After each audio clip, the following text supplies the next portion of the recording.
Hablar de la decadencia de Occidente en el año 2022 es atractivo porque hace 100 años se publicó La decadencia de Occidente de Oswald Spengler. Se publicó en 2 volúmenes, el primero en el 18 y el segundo en el 23, así que estamos justo de centenario. Es un libro muy leído, muy comentado, con muchos seguidores, también con muchísimos detractores, que durante el último siglo pues ha dado muchísimo que hablar hasta el momento presente. Si vais a una librería, aquí mismo en Castellón, encontraréis un ejemplar, los 2 ejemplares sin ningún problema, los tendréis en Amazon, en casi cualquier sitio.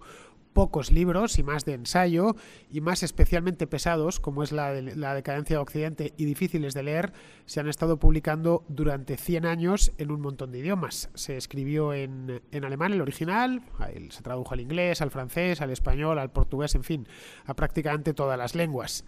No sé si el libro lo habéis leído. Sinceramente, si no estáis muy interesados en el tema, no os lo recomiendo. Filosofía y Alemania juntas suelen ser preludio de un gran tostón, esa es la realidad, y quien dice Spengler dice casi cualquier filósofo alemán, pero bueno, si sois aficionados os recomiendo que le deis una leída o si queréis opinar sobre el tema. Bien, para los que no lo habéis leído y no tenéis intención de hacerlo, resumo un poco la tesis principal. Spengler hizo con la decadencia de Occidente lo que hacen todos los filósofos y siguen haciendo, que es delimitar muy bien y a su antojo el terreno de juego en el que se van a mover ellos, redefinen todos los conceptos y muchas veces los renombran si es necesario y a partir de ahí elaboran su teoría. Claro, así cualquiera, ¿no? Podréis decir. Si yo delimito, digo lo que significan las cosas, escojo del pasado o de los hechos lo que me interesa y elimino lo que no me interesa, nada más utilizo lo que apoya mi tesis y lo que no apoya esa tesis lo aparto, pues claro, a todos les salen unas teorías redondas.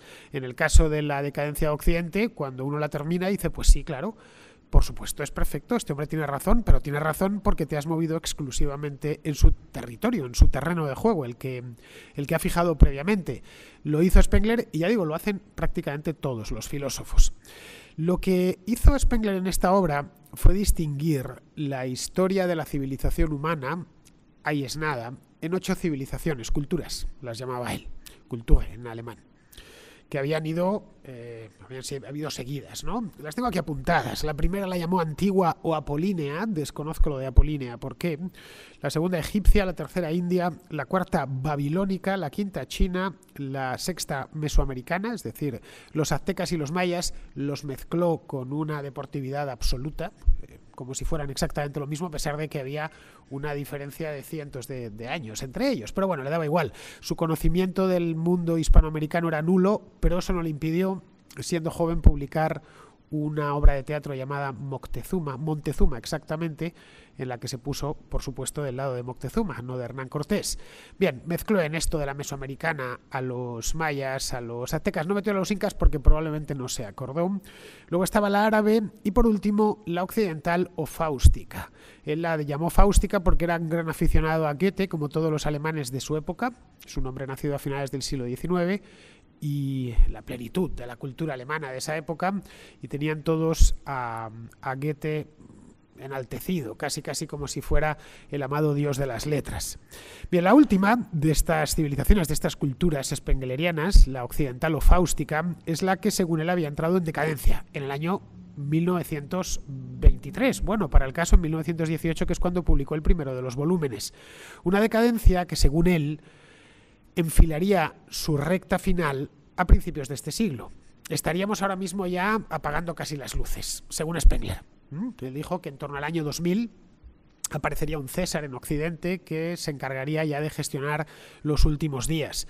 El César no ha aparecido y por supuesto no estamos apagando las luces, pero para que nos hagamos una idea es como si ahora alguien decide escribir un libro que lo llama igual, La decadencia de Occidente, y dice que para el año 2100, estamos a la misma distancia del fin de siglo que Spengler estaba del fin del siglo XX cuando escribió esto.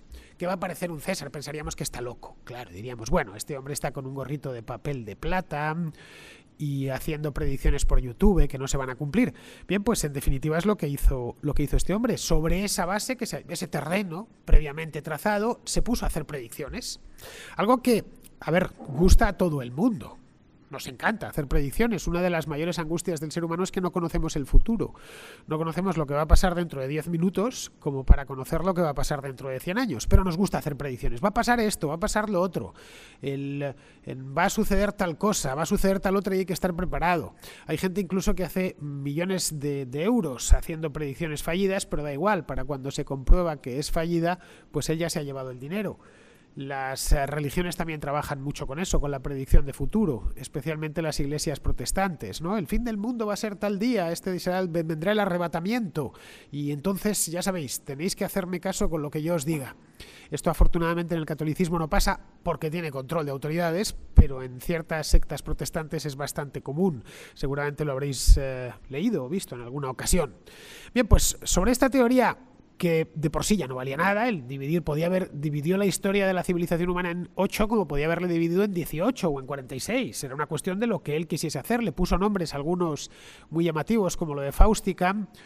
No sé por qué no la llamó quevediana, ¿no? Shakespeariana, pero la llamó Fáustica por razones obvias, porque tenía muy leído a Fausto, el Fausto de Goethe, pero en cambio no tenía leído a Quevedo. A Shakespeare sí, según parece Spengler, Shakespeare le gustaba bastante. Su desconocimiento de todo lo que era lo hispano era absoluto, aun con todas opinaba con una absoluta deportividad. Fue realmente toda su vida un diletante. Y ojo, esto no lo digo yo, esto lo dijo Max Weber, que era un paisano suyo y además contemporáneo, o casi contemporáneo. Bien, él se puso a hacer estas predicciones porque necesitaba un sistema de pensamiento. Los filósofos necesitan un sistema que esté lo más cerrado posible. Y para eso necesitas tener el pasado, que ya lo has adornado a tu antojo, el presente también, y necesitas proyectarlo hacia el futuro. Sabes exactamente, con una perfección de detalles increíble, cómo va a ser el futuro. No hay escuela filosófica, empezando, toda escuela historicista es así, la historia empezó de tal manera, se ha desarrollado de tal otra y va a terminar de tal otra. El historicismo, como bien sabemos, es una escuela de pensamiento miserable, en palabras de Popper, pero muy atractiva, porque nos hace pensar que de algún modo podemos saber lo que va a suceder, que estamos inmersos en grandes procesos históricos que nos conducen a algún sitio. En buena medida, y mirando la propia biografía de Spengler y la época en la que le tocó vivir, Spengler nació en 1880 y murió en 1936, lo más probable es que este hombre confundió el fin de Occidente con el fin del Segundo Imperio Alemán, que cayó derrotado en la Primera Guerra Mundial en 1918 y desapareció como tal. Luego lo que haría Adolf Hitler a partir del 34 es crear el Tercer Imperio, que ya duró mucho menos. También quizá lo confundió con su propia decadencia física. Spengler, a pesar de ser todavía joven cuando se puso con esta obra, tenía poco más de 30 años, tenía serios problemas de corazón. De hecho, se quiso alistar para combatir en el ejército imperial en la Primera Guerra Mundial y no pudo porque le fallaba el corazón. Terminó muriendo. De hecho, a los 55 o 56 años, 56, murió en el 36 de un infarto. Así que él no estaba en la mejor de las condiciones para un hombre de 30 o de 31 años que no le dejen ni siquiera ir a la guerra porque tiene problemas de corazón en un país que está en una guerra salvaje como era la Primera Guerra Mundial. Significaba que estaba realmente mal y se notaba, se percibía a sí mismo como decadente. Occidente, entre tanto, mientras él tenía esos temores que tanto le atormentaban, tanto los personales íntimos de sus problemas de salud y los que él veía a su alrededor, como su adorada Alemania se venía abajo como un castillo de naipes, se rendía, perdía territorios, etc., pues entre tanto sucedió que Occidente gozaba de muy buena salud y siguió expandiéndose en todos los ámbitos a lo largo de los años 20, de los años 30, de los 40, de los 50, de los 60 y así hasta el momento presente, tanto desde el punto de vista económico como desde el punto de vista cultural, como desde el punto de vista político. Pero lo que sucedió entonces, y sigue sucediendo hoy, ya han pasado 100 años, es que mucha gente, cuando lee a este hombre y cuando incluso escucha eso de la decadencia de Occidente, se siente interpelado. Es cierto, estábamos bien y hemos empezado a ir mal. No hay cosa que levante, y es algo que a lo largo de mi vida me he ido dando cuenta, no hay cosa que levante más entusiasmo entre buena parte de la gente que la decadencia, que las cosas van mal y van a ir peor. Especialmente si las cosas han ido mal por cualquier circunstancia. Si acabas de perder una guerra, pues es normal que estés obsesionado con la decadencia, sobre todo si estás en el lado de los perdedores. Si has tenido una enfermedad grave, pues también, o que te va a dejar secuelas, pues es normal que a título personal pienses que todo se viene abajo porque tu propio mundo a título individual se está viniendo abajo. Bien, la verdad es que lo que para los seres humanos tomados de uno en uno es significativo, ya digo, un accidente, una enfermedad, que nuestro país haya perdido una guerra, lo de la pandemia que tuvimos hace un par de años, que nos sienta como este es el fin de los tiempos, ¿no? No es equivalente a una sociedad humana tomada en el largo plazo. Los seres humanos no aparecimos ayer, ni hace 50 años, ni hace 500.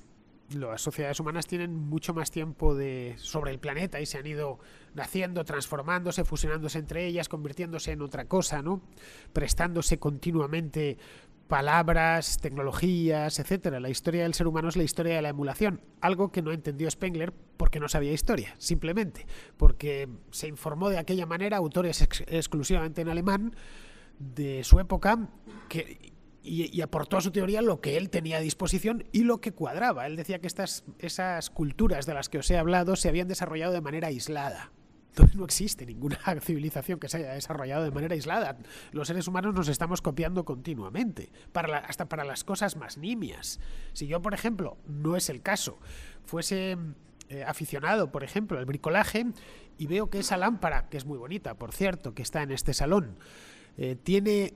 El que la ha puesto ha conseguido una solución para encajarla bien en el techo, me la apuntaría mentalmente. Ya estaría copiando a un tipo que no sé ni cómo se llama, ni siquiera le he visto. Me voy a quedar con esa idea y la próxima vez que tenga que montar una lámpara en casa, utilizaré esa misma idea.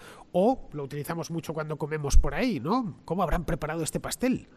A veces lo preguntamos, otras veces intentamos adivinarlo haciendo ingeniería inversa gastronómica. Es decir, los seres humanos nos estamos continuamente emulando, imitando los unos a los otros. No hay civilizaciones aisladas, no existen. Esto es un invento absoluto de Spengler que me sorprende que siga teniendo partidarios y gente que lo defienda de manera tan ardorosa, ¿no? Luego, la sociedad humana no es un ser humano tomado de manera individual, tampoco es un ser vivo. Es una cosa muchísimo más compleja, compuestas por miles de millones de seres humanos a lo largo de miles de años.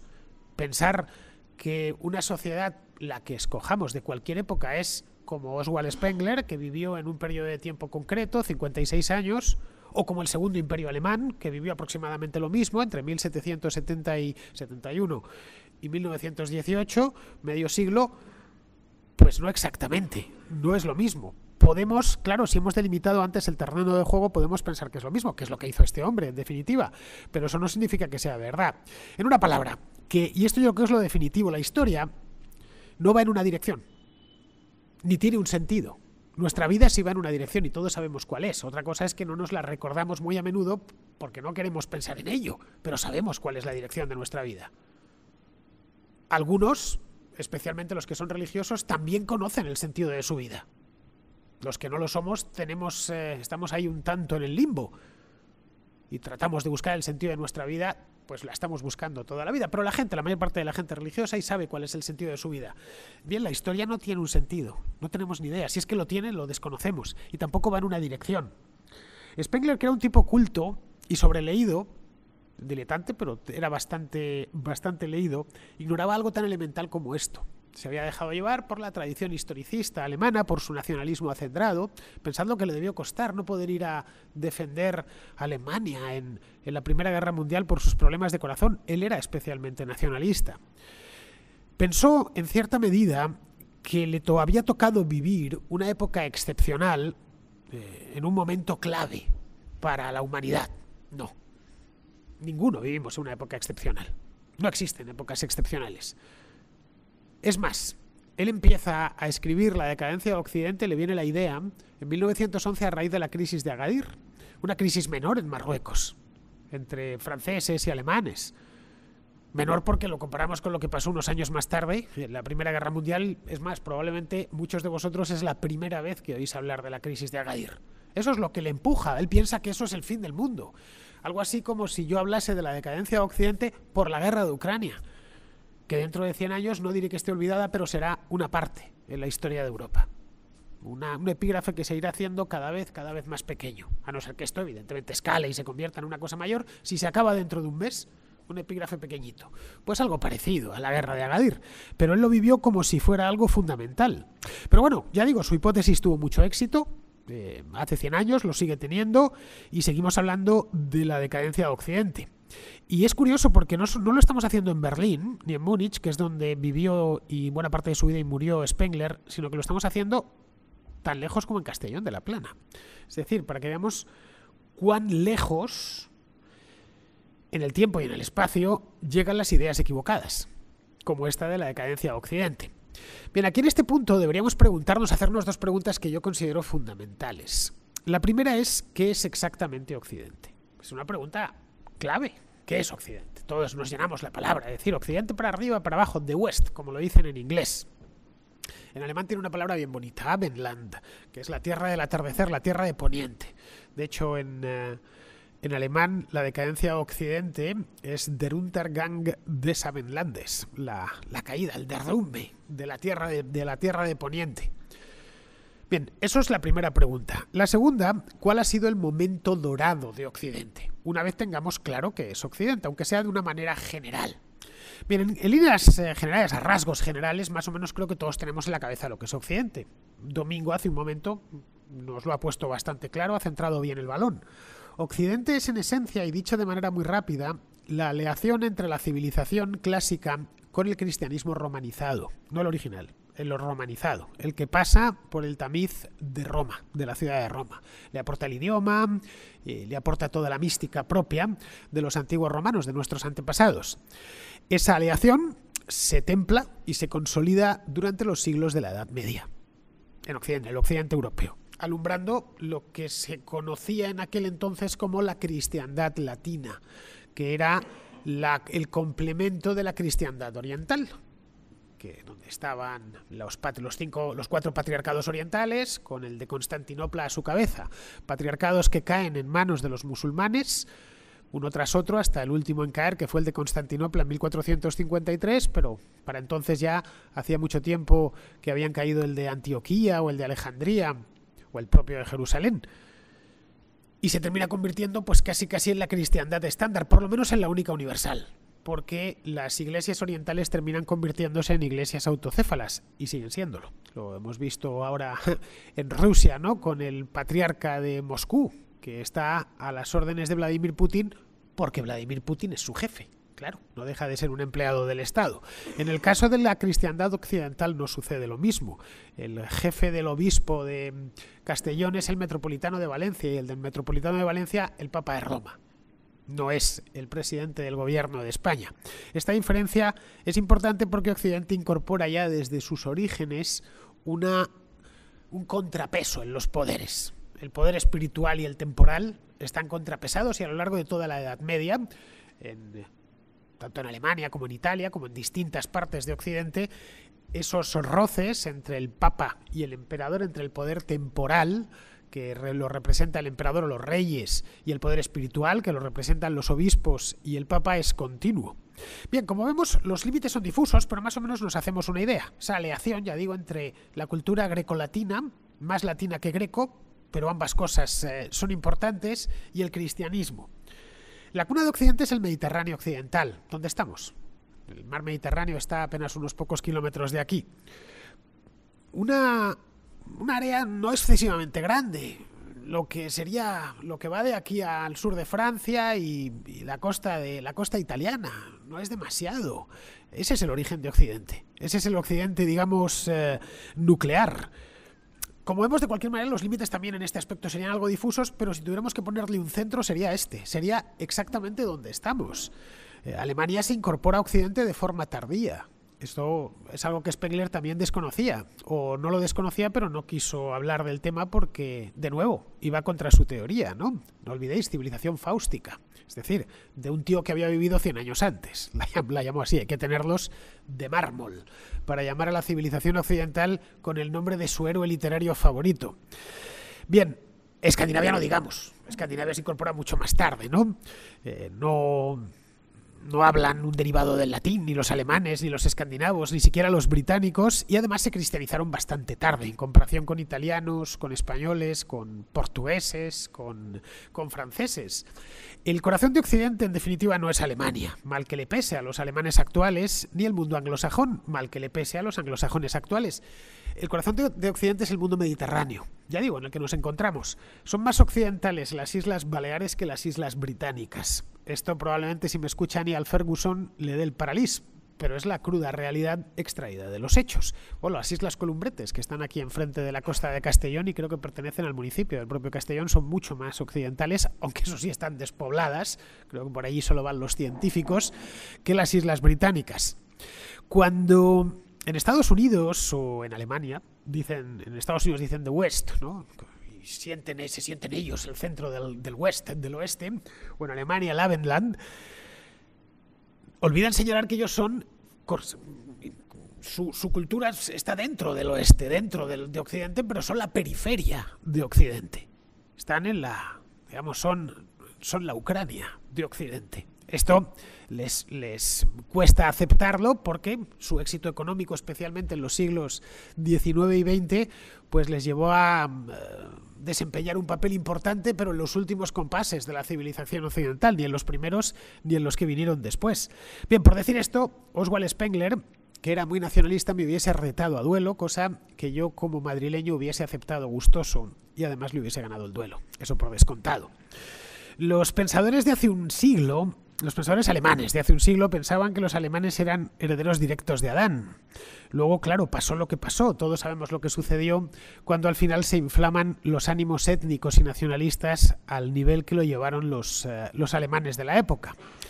Bien, con Occidente más o menos descrito, y creo que ha quedado claro, lo tenemos todos claro, vamos a pasar a preguntarnos ahora por su momento dorado. ¿En qué momento Occidente atraviesa su edad de oro?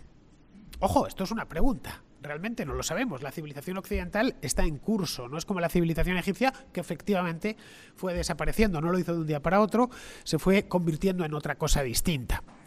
A ver, no lo sabemos porque conocemos el pasado, más o menos bien, pero no el futuro. Algo que los filósofos y los economistas dicen conocer. Ya sabéis que ambos son esencialmente futurólogos. Saben exactamente lo que va a pasar e incluso muchos de ellos ganan dinero con sus predicciones futurológicas, ¿no? Los historiadores no tienen ni idea de lo que va a pasar en el futuro. Pueden trazar escenarios, pero por supuesto no dejan de ser hipótesis. Mira, a la luz de lo que sabemos, y estos son hechos crudos, que es la herramienta con la que trabajamos los periodistas y los historiadores. Yo soy periodista, aunque estudié historia en la universidad y la metodología es exactamente la misma. A mí me gusta que me den hechos, no opiniones. Me gusta que me den hechos, no hipótesis. Me gusta trabajar con cosas que sé de su existencia y que puedo tocarlas en una palabra, textos que pueda leer. Bien, si nos vamos a hechos crudos, sin pasar por el tamiz de la depresión por perder la guerra o por tener problemas del corazón y no poder alistarse en el ejército, bien, ese momento dorado podía ser ahora. Digo podía, podía ser ahora perfectamente. ¿Por qué? Bueno, pues porque hay hechos crudos sacados, extraídos directamente de la realidad que nos dicen que podría ser ahora. Bien, ¿qué conforma una civilización? Esa es otra de las preguntas. Aquí de nuevo tendríamos límites difusos, bastante difusos de hecho. Sabemos qué es nuestra civilización, pero ¿qué la conforma exactamente? Hay algunos elementos que la definen y que creo que más o menos en esto estaríamos de acuerdo. Tendríamos por un lado una lengua o un conjunto de lenguas emparentadas entre sí. Eso sería un elemento propio de una civilización, una tradición política común que haya ido evolucionando también de manera común, una religión común, eso también es importante, una serie de consensos morales que de nuevo, sometidos a la evolución propia de las mentalidades y de los tiempos, han ido siempre de la mano y sobre lo que es bueno y lo que es malo, quiero decir. Nuestros antepasados de hace 300, 400 o 500 años tenían una moral muy parecida a la nuestra. No completamente igual, pero muy parecida a la nuestra. La Europa occidental y sus parientes americanos, no olvidemos que tanto el norte como el sur de América son occidente. Ya sé que a los pobres hispanoamericanos les dicen que no, pero son tan occidentales. De hecho, los hispanoamericanos son más occidentales que los norteamericanos porque hablan una lengua latina, mientras que los norteamericanos hablan una lengua no latina, es decir, de la periferia de Occidente. Esto, de nuevo, si me estuvieran entendiendo Dan Mitchell, pues se enfadaría conmigo, pero afortunadamente no me entiende. Porque diría, ¿cómo? ¿Que no somos nosotros más occidentales que los mexicanos? No, los mexicanos son mucho más occidentales que los estadounidenses. Pero bien, volviendo sobre este mismo tema, lo que vemos es que la Europa occidental tiene dos familias lingüísticas, dos grandes familias lingüísticas. Por un lado la latina, que es la fundadora, y por otro lado la germánica, con dos grandes lenguas, y otras menores. Las dos grandes son el inglés y el alemán. Pero vamos, la original ya digo que es la latina, que tiene varias lenguas. Pero bueno, todos utilizamos el mismo alfabeto, que es el alfabeto latino. Por esa razón podemos leer la epigrafía romana. Vamos, estuve yo en Córdoba la semana pasada y en el Museo Arqueológico podía leer las lápidas. Otra cosa es que las entendiese, pero desde luego leerlas las leía sin problemas, y en parte como la lengua el latín clásico y el castellano actual son tan parecidos, pues en buena medida las entendía. Hay 4 lenguas universales de origen occidental. 4. Universales, que se hablan en todo el mundo. Estoy hablando de los 5 continentes y que las encontramos hablando en todas las latitudes. El inglés, el castellano, el portugués y el francés. 1.200 millones de personas hablan como hablantes nativos, estoy hablando. Son muchas más, como segunda lengua. Hablan una de estas 4 lenguas. 1.200 millones de personas. El mandarín tiene más hablantes, tiene 900 millones, pero están todos confinados, ni siquiera en toda China, en una parte de China. Las lenguas occidentales son lenguas universales. Ahora mismo yo estoy hablando aquí en castellano, en Castellón de la Plana, pero hay otro tío que está hablándolo en Tierra del Fuego, y otro que está hablándolo en Guinea Ecuatorial, y otro que está hablándolo en California, en este mismo preciso instante, en zonas horarias diferentes. Lo mismo sucede con el inglés, lo mismo sucede con el portugués y lo mismo sucede con menos hablantes con el francés, pero lo mismo, el francés se habla en distintas latitudes. El chino no es así, el chino solo se habla en China, ni siquiera en toda China, solo en una parte de China. Bueno, voy más lejos. Las únicas lenguas universales son occidentales. No hay ninguna lengua no occidental que no sea universal, ninguna, cero, ni el hindi, por muchos hablantes que tenga. Un 16% de la población mundial, 16%, no está nada mal, es nativa de una de estas 4 lenguas, de castellano, inglés, portugués y francés. Si le sumamos el alemán, le sumamos el italiano, le sumamos el neerlandés, ese porcentaje subiría mucho más. Nos iríamos tranquilamente a 1 de cada 5 seres humanos tenemos como lengua. 1 de cada 5 seres humanos que está en este momento sobre la faz de la Tierra habla una lengua occidental. En fin, si eso es decadencia, que baje Dios del cielo y lo vea, caray.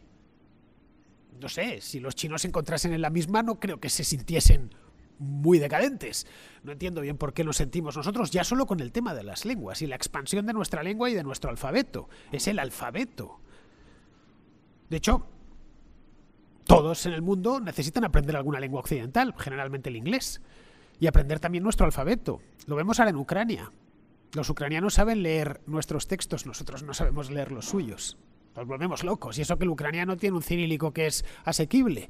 Pero si ya no... Ayer por la noche cené en un restaurante georgiano y estaba la carta medio en georgiano, medio en español. Bueno, lo del georgiano directamente es que no había quien lo leyese.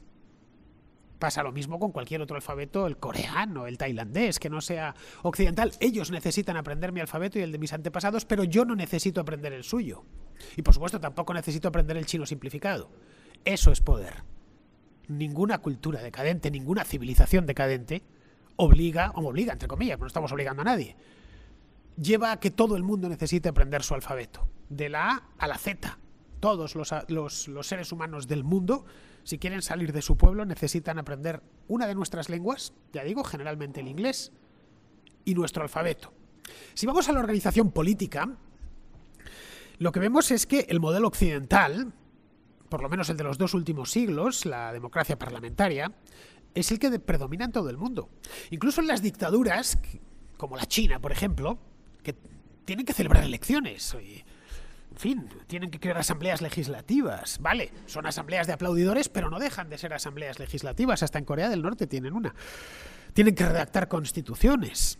Aunque luego no sirvan para mucho, pero necesitan dotarse de ese aparato creado en Occidente y hecho al modelo de Occidente. Los chinos o los indios, o los coreanos o los tailandeses, no se organizan al modo ancestral de sus antepasados, sino en torno a estados-nación de origen europeo. Se organizan políticamente como nuestros antepasados, no como los suyos.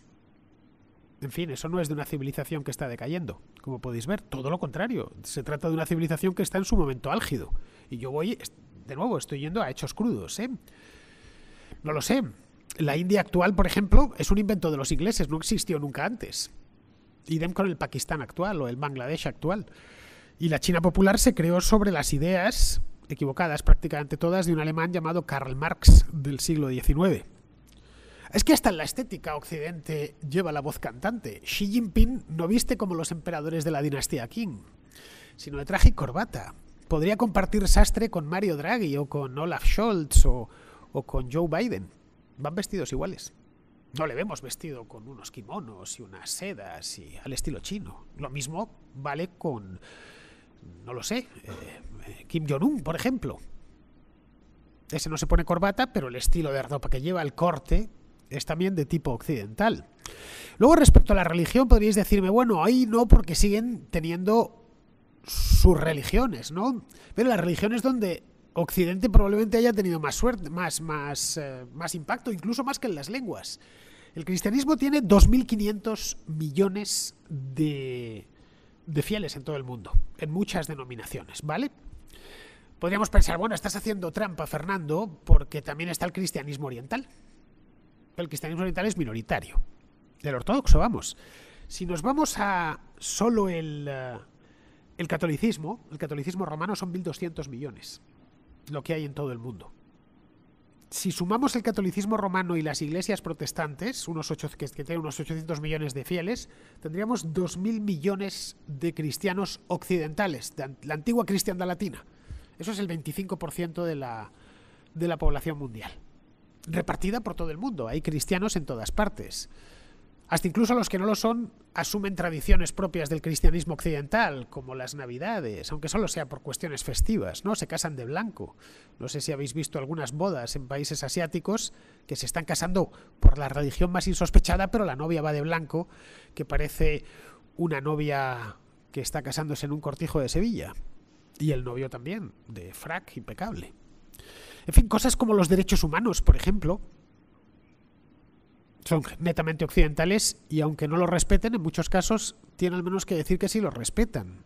Eso entraría ya dentro de los consensos morales. El derecho internacional, por ejemplo, nació en Salamanca, nació aquí en España en el siglo XVI, se desarrolló en toda Europa occidental, pues tenemos a Hugo Grocio, por ejemplo, en el siglo siguiente, durante los siglos XVII y XVIII, y es netamente occidental el derecho internacional, tanto el público como el privado. Ya digo, los derechos humanos, cosas como el genocidio. Tú le cuentas a un emperador chino que era un genocidio hace 200 años y te hubiera pensado que si estás loco. No, la idea de genocidio es una idea genuinamente occidental. Las leyes de guerra son occidentales, que es una guerra justa, cuando se puede librar, cuando no. O sea, derechos como el de expresión, la libertad de expresión, la de asociación, nacen en Occidente, y aunque es cierto la de prensa, ¿no? Es cierto que no se respetan en algunos lugares del mundo, incluso en algunos lugares que son occidentales, como puede ser Cuba o Venezuela, cuando no lo respetan tienen que andar pidiendo perdón o fingiendo que sí los están respetando. Desde el punto de vista económico, que también Occidente atraviesa desde hace ya bastante tiempo un momento dorado, la economía mundial funciona con medidas y con parámetros occidentales. El derecho mercantil de cualquier país del mundo es de origen occidental, cuando no directamente calcado de los derechos mercantiles de Occidente, de los países de Occidente, de eso que esa pequeña parcela del mundo que hemos delimitado antes. Las medidas, en fin, ¿qué queréis que os diga? Los chinos emplean el sistema métrico, y los indios también, ¿eh? Y todos, menos los estadounidenses que utilizan el sistema imperial, que también es occidental. El resto, todo el mundo utiliza el sistema métrico. Se valen de tecnologías occidentales, desde el ferrocarril hasta las naves espaciales. Podemos pensar que los chinos hacen trenes de alta velocidad, sí, inventados en Occidente. No, pero han mejorado esto y lo otro, ya. Y que han hecho una estación espacial ahora. El Palacio Celestial se llama, la que han llamado. Lo único que han hecho es ponerle un nombre bonito. El resto, la tecnología es occidental, de nuevo. La mayor parte de esa tecnología. Lo último que han tenido que fusilar de Occidente han sido las redes sociales. Ya sabéis que en China no podéis tener Twitter, ni Facebook, ni nada de esto, y se han creado una cantidad de redes sociales que son calcadas, el que si Weibo, que si WeChat y demás, pero son iguales que las nuestras. Que han ido a copiar coma por coma el código. En fin, yo no creo, o no lo parece desde luego, que Occidente esté muy decaído. No sé vosotros, os he puesto hechos sobre la mesa, no opiniones ni impresiones, sino hechos contantes y sonantes. Creo que más bien al contrario. Sin entrar a valorar si Occidente es bueno, malo o regular, yo creo que es bueno, pero bueno, sin entrar a valorar eso, el hecho es que hoy por hoy va ganando y lleva ganando bastante tiempo, de lo cual nos deberíamos sentir orgullosos, y todo indica que va a seguir ganando. En fin, ya veremos qué sucede en el futuro porque no lo sabemos, no tenemos ni idea. Yo no hago predicciones porque no sé lo que va a pasar, pero por ahora, no sé, no hemos tenido que aprender el alfabeto árabe o el chino simplificado o el Devanagari indio. No creo que, a no ser que, bueno, pues lo hagáis por pura afición, ¿no? Tampoco nos hemos visto obligados a ponernos un kimono o un sari, a no ser que vayamos a una fiesta de disfraces. Ellos, ya os he dicho antes, tienen que ponerse nuestra ropa. La ropa nacida en Occidente, ¿no? A ver, desconozco si decaerá o no decaerá Occidente en el futuro. Irá evolucionando porque no hay nada estático. Lo que sé de forma positiva y demostrada sobre hechos, os he puesto unos cuantos para que veáis que siempre que argumento lo hago sobre hechos, es que el mundo, nuestro mundo, el único que tenemos, nunca antes, en ningún otro momento de la historia, ha sido tan occidental como ahora.